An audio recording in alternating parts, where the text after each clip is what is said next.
Bonjour, aujourd'hui on va s'intéresser à un paradoxe, un truc vraiment fascinant, celui de la génération Z. C'est une génération qui est née avec le monde entier au bout des doigts, et pourtant elle fait face à une crise de bien-être qui est sans précédent. Comment c'est possible? C'est ce qu'on va décrypter. Voilà la question qui va nous guider. Comment est-ce que la génération la plus connectée de toute l'histoire peut aussi être la plus anxieuse? C'est tout le paradoxe qu'on va essayer de comprendre ensemble. En fait, on a là les deux visages de la Gen Z. D'un côté, on voit cet isolement que peut créer l'hyperconnexion numérique. Et de l'autre, une recherche super active de liens sociaux, de bien-être physique, mais dans le monde réel. Ce sont deux réalités qui coexistent en permanence chez eux. Bon, allez, on plonge dans la première partie de notre analyse. Et on va s'attaquer à ce qui semble être la racine de cette anxiété générationnelle. Le smartphone. Pour bien piger le truc, il faut faire un petit retour en arrière. Le tout premier iPhone, c'est 2007. La Gen Z, c'est donc la toute première génération qui a passé son adolescence avec cet outil dans la poche. Ça a complètement façonné leur manière de voir le monde, d'interagir, et tout ça à un âge où le cerveau est hyper malléable. Alors, qu'est-ce qui rend ces téléphones si captivants? Le point crucial, il est là. C'est un mécanisme biologique. Chaque notif, chaque like, ça déclenche une petite décharge de dopamine dans le cerveau. C'est l'hormone du plaisir. Et cette petite sensation agréable, eh bien, elle nous pousse à y retourner encore et encore. Et attention, ce n'est pas du tout un hasard. Les applications sont conçues, vraiment pensées, pour exploiter ce système. La notif crée l'anticipation. On ouvre l'appli pour avoir la récompense et hop, la dopamine vient renforcer l'habitude.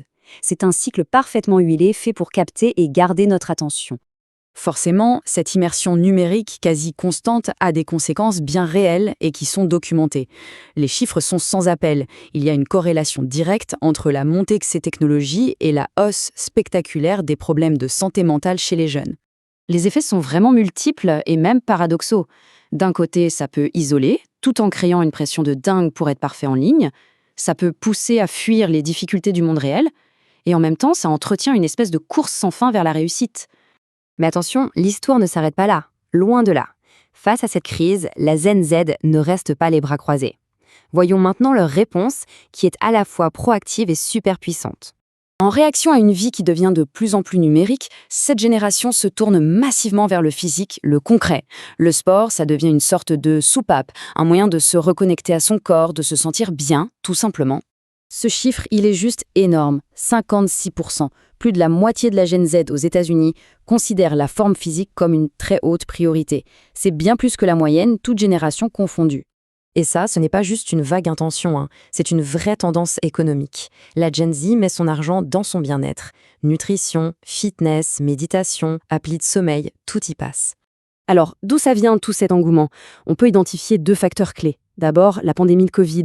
Ça a coïncidé avec leurs années de formation et ça a créé une conscience très aiguë de la fragilité de la santé. Et ensuite, pour combattre la solitude, ils cherchent activement des communautés, des vrais lieux comme les salles de sport. Bon, on arrive maintenant vraiment au cœur du paradoxe.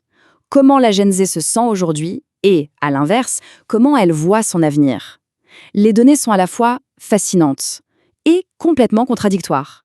Regardez ces chiffres, ils sont assez frappants. Si on compare avec les millennials au même âge, la Gen Z se sent nettement moins bien.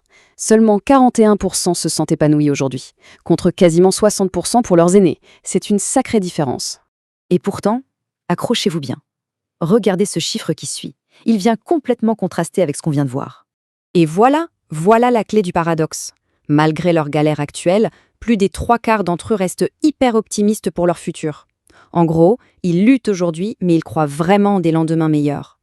D'accord, un bel avenir, mais ça veut dire quoi concrètement pour eux? Leurs priorités sont super révélatrices. Et ce qui est dingue, c'est de voir que la sécurité financière arrive en tête, mais alors de très très loin, avec 69%.